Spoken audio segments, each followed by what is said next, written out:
este evento en las instalaciones de nuestra querida Universidad Católica Argentina. Voy a tratar de hablar despacio, lento, para dar permiso a la traducción. Y también, en cierta medida, también muy contento que se haya abordado este tema del desarrollo humano y la inclusión social, porque hoy por hoy vivimos en un mundo globalizado, ciertamente, pero con profundas inequidades y un grupo poblacional marginado o excluido, porque acá hablamos de inclusión social en contraposición a la exclusión de un grupo poblacional muy importante. Las dos palabras básicas de este evento es desarrollo e inclusión. Y debatir un tema sin definirlo prácticamente nos lleva a opiniones diversas. Yo querría definir o enmarcar lo que es desarrollo. Entendemos como desarrollo todo proceso omnicomprensivo, totalizador, que permite la expresión de las potencialidades del ser humano. Y acá hay algunos puntos. El primer punto, que es un proceso. Esto no se resuelve con un ingreso económico monetario, sino que requiere un proceso evolutivo. Y el desarrollo implica también algo que existe, que está, y que tiende a encontrar una situación o una posición superadora, pero ya está. Esto viene a cuenta de que debe haber una identidad para el desarrollo, una identidad histórica, una identidad cultural sobre la cual hay que desarrollarse. Santo Tomás hablaba del desarrollo como ser uno más, o sea, ser uno más aún de lo que ya era, ser mayor a lo que ya se era, para lo cual va a haber que partir de una situación inicial. ¿Qué factores podemos nosotros considerar que contribuyen al desarrollo nacional y qué factores podemos considerar que inhiben ese desarrollo? Y especialmente el desarrollo local, para evitar la migración de las poblaciones a las grandes urbes. Seguramente la salud es un factor conducente al desarrollo. Sin salud no hay ningún pueblo, estado o nación en el mundo que haya alcanzado el desarrollo. Salud implica fibras de actina y miosina, o sea, músculos que se contraen, y neuronas que hagan sinapsis para esa capacidad creativa y productiva. Sin salud no hay desarrollo y esto nos queda muy claro. Pero también la educación contribuye al desarrollo, y esto lo vemos en muchos países en que los resultados de sus pruebas PISA han alcanzado valores sobresalientes en relación a otros que no han alcanzado esas metas. Probablemente los capitales, pero los capitales invertidos en lo más valioso que hay hoy por hoy, la inversión más valiosa que hay hoy por hoy es invertir en el ser humano. Cada vez que invertimos en un equipo nos damos cuenta que no llegamos a pagar la cuota 2 de las 12 y ya aparece la versión 2.2 de ese equipo. Invertir en el ser humano es lo más valioso que hay. También trabajo y cultura de trabajo. Muchos pueblos han alcanzado el desarrollo justamente con cultura de trabajo, sin recursos naturales. Cultura de trabajo. Valores sociales también conducen al desarrollo, como el compromiso, la honestidad, la idoneidad. Estos no debemos perderlos de vista. Y finalmente, libertad. Sin libertad para transitar, sin libertad para decidir, sin libertad para comprar y vender, sin libertad para opinar, no hay ningún pueblo o estado o nación en el mundo que hayan alcanzado el desarrollo. ¿Qué cosas puedo mencionar que inhiben el desarrollo? Seguramente la incorporación de tecnología en forma acrítica. Y en esto, algunos países como los nuestros, tenemos una habilidad histórica en incorporar tecnologías que no nos sirven. O sea, la tecnología debe ser evaluada.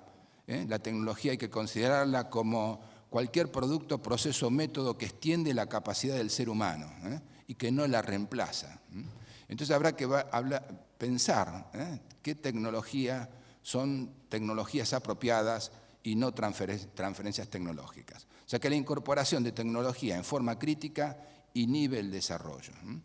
Por otro lado, la incorporación de capitales en forma crítica también inhibe el desarrollo.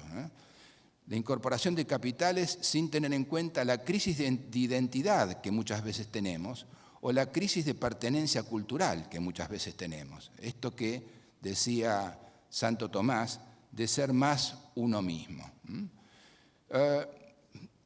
estas dos cosas. Ahora, nosotros estamos viendo el tema de la migración de las poblaciones a las grandes urbes y el envejecimiento poblacional. ¿Cómo podemos hacer que estas poblaciones no migren a las grandes urbes? Yo creo que hay 2 o 3 elementos. El primer elemento es conseguir el arraigo de esas poblaciones, y para conseguir el arraigo de esas poblaciones hay que tener trabajo local. Y también, seguramente, una política demográfica. Vemos en muchos de nuestros países que no existe política demográfica, o que la política demográfica es errante. O sea, no sabemos exactamente cuál es nuestra política demográfica, pero por otro lado hablamos de capital humano. Hablamos de capital humano, pero no tenemos clara la política demográfica. ¿Nos faltan habitantes en la Argentina? ¿Nos sobran habitantes? ¿Están mal distribuidos? ¿Habrá que redistribuirlos? ¿Habrá que facilitar el arraigo de esa población en esos lugares? ¿Habrá que crear las condiciones para que esa gente permanezca en esos lugares? Evidentemente carecemos de esta situación. Este es un primer abordaje de lo que podemos decir nosotros el desarrollo, y también el desarrollo local, algo que en algún momento nosotros llamamos planificación local. ¿Por qué planificación local? Porque la planificación local implica una mirada global con pensamiento local, y eso no existe. El otro punto es el de la inclusión. Lamentablemente, en nuestro mundo hay grandes diferencias, grandes inequidades, y lamentablemente estamos llegando en algunas sociedades como las nuestras a una etapa final de estas inequidades, que es la anomia social. No percibir el dolor del otro, no darnos cuenta del sufrimiento del otro, permanecer ajenos a la enfermedad del otro, sin tener claro que en algún momento el dolor del otro te llega. El dolor del otro te llega en lo biológico, el dolor del otro te llega en lo psicológico, el dolor del otro te llega en lo social, o el dolor del otro te llega en lo espiritual. Como yo recién decía en el pasillo, el corazón no puede estar tranquilo si el pulmón está enfermo. El hígado no puede estar tranquilo si hay un problema en el vaso. De la misma forma, un ser humano no puede estar tranquilo si el que está al lado padece o sufre. Hoy por hoy en América Latina y el Caribe hay 630 millones de personas. El 30% vive bajo la línea de pobreza, y de ellos un 40% está en situación de indigencia. Esto debería alertarnos.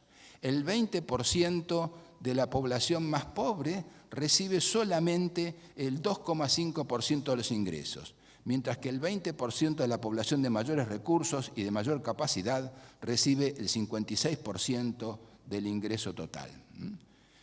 En un país bien gobernado, la pobreza es algo que avergüenza. En un país mal gobernado, la riqueza es algo que avergüenza. Y esto es un proverbio de Confucio. Y para terminar, querría leer alguna frase textual de nuestro Papa Francisco.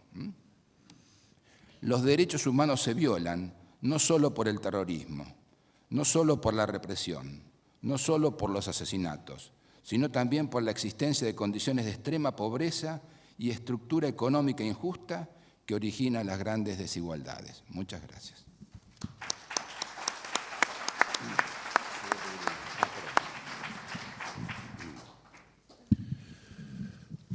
Buenos días a todas y todos. Ante todo, darles la bienvenida a esta conferencia. Agradecer mucho al HDSA que ha elegido América Latina para realizar esta conferencia. Nos honra que se haga en este territorio, en nuestro país. Y agradecer mucho también a la Universidad Católica Argentina y al doctor Schiavone que nos reciba en su casa, donde se va a realizar este evento. Para la Flaxo, la Facultad Latinoamericana de Ciencias Sociales, también es un honor poder recibirlos a todos ustedes, que seguramente van a participar durante estos días de la conferencia, aportando lo que cada uno de ustedes viene investigando, trabajando, desarrollando en sus países. O sea, en este tipo de encuentros, lo más interesante no es solo lo que escuchamos en las mesas de debate o en las ponencias, sino en los encuentros que se realizan también de manera informal, en las maneras en las cuales nos contamos aquello que estamos trabajando o lo que nos preocupa en nuestra región o en nuestros países. Ese encuentro horizontal entre quienes estamos compartiendo una misma problemática y una misma preocupación. Así que espero que estos días de trabajo sean realmente muy fructíferos para todos ustedes.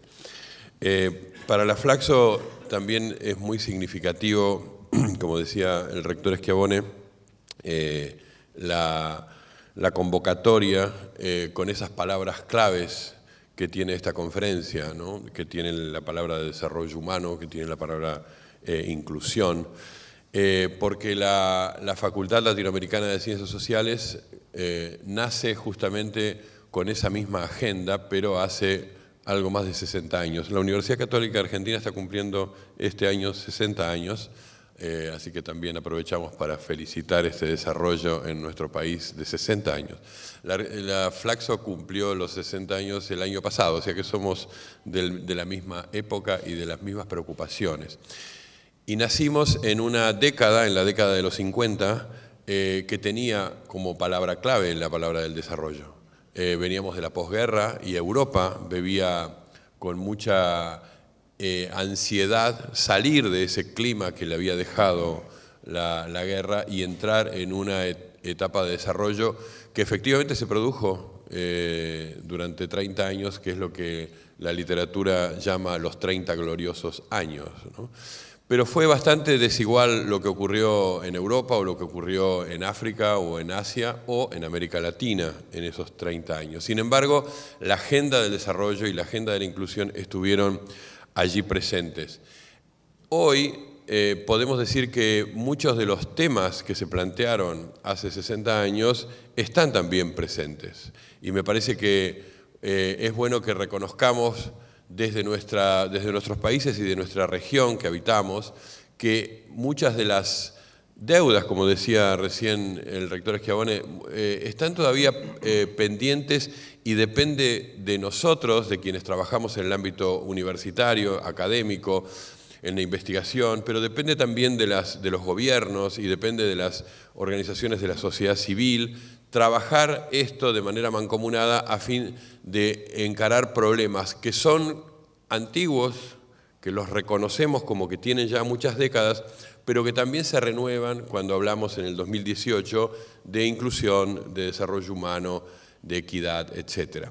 Creo que este siglo XXI tiene esas preguntas, pero las ha complejizado con algunos otros temas. Por ejemplo, el tema del medio ambiente es un tema de mucha importancia para pensar hoy la sustentabilidad de nuestras economías y de nuestros países y de nuestras poblaciones a partir de una perspectiva de medio ambiente. La perspectiva de género es una perspectiva que en la década de los 50, cuando nosotros nos iniciamos como instituciones, no estaba presente como está presente hoy, y es muy importante que la incluyamos en nuestras investigaciones, en nuestros trabajos y también en nuestras demandas de políticas públicas activas en ese sentido. El mundo del trabajo, lo que ha cambiado el mundo del trabajo a partir de las nuevas tecnologías.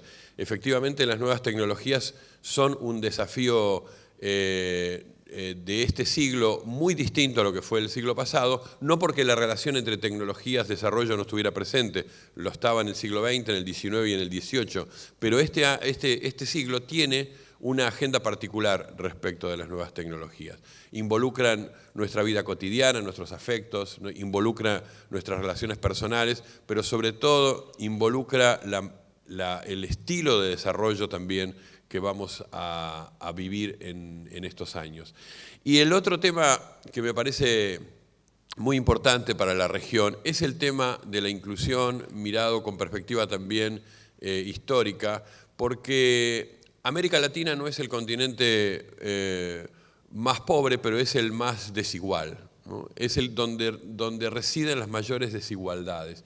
Y ese es un tema también muy importante, está en el corazón del pensamiento sobre el desarrollo humano. No tener una perspectiva economicista o macroeconómica respecto del desarrollo, sino tener una perspectiva compleja, como bien lo señalaba el rector Schiavone recién, pero además de esa complejidad de dimensiones que ingresan en el desarrollo, tener presente que el tema de la inclusión y de la equidad son esenciales para medir nuestro desempeño en materia de cómo somos como sociedad y cómo nos pensamos como sociedad en materia de desarrollo. Así que me parece que la agenda de esta conferencia recoge viejos temas, trae temas que venimos discutiendo desde hace muchos años, pero también renueva problemáticas a partir de lo que son las agendas del siglo XXI, las preocupaciones que tenemos en el siglo XXI.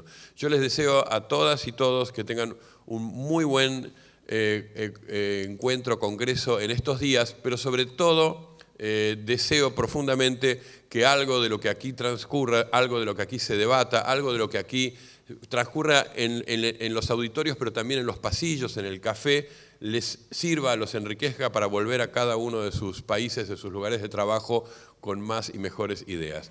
Muchísimas gracias a todas y todos y les deseo lo mejor en este trabajo. Gracias.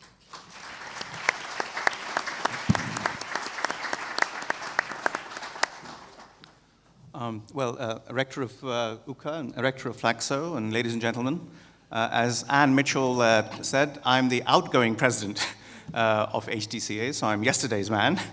And in fact, every 2 years, the HDCA has a peaceful transition of leadership where the outgoing president introduces the incoming president. So that's what I'm going to be doing. Our incoming president is, of course, Ingrid Robins. She holds the chair in Ethics of Institutions at the Ethics Institute of Utrecht University in the Netherlands. She did her PhD at Cambridge University under the supervision of Amartya Sen. So we share that, Ingrid, since Amartya was also my supervisor. She's now one of the world's leading scholars of the capability approach. Her 2005 paper on the theory of capability approach has more than 2,200 citations. In the last 5 years, the totality of her work has garnered more than 5,000 citations. So Ingrid, that means that every day, 3 people cite your work, okay? Bing, that was another one, just came in. Her latest book, published last year, is Wellbeing, Freedom, and Social Justice, The Capability Approach Re-Examined. And re-examination is the right word, because I think, and I'm interpreting, Ingrid takes the view that a certain amount of confusion has enmeshed with dogma and rigidity in the thinking about capability. And she unpacks that for us and actually questions some fundamental precepts of the capability approach. Not only is she a great scholar, but she is also has tremendous public engagement. You can't get far on European television without seeing Ingrid debating with politicians or civil society and so on. Among the honors Ingrid has received is membership of the Royal Netherlands Academy of Arts and Sciences, and of course her most recent accolade is election as president of HDCA. So, Ingrid, we welcome you as the new president, and we invite you to deliver your presidential address to the association. Ingrid.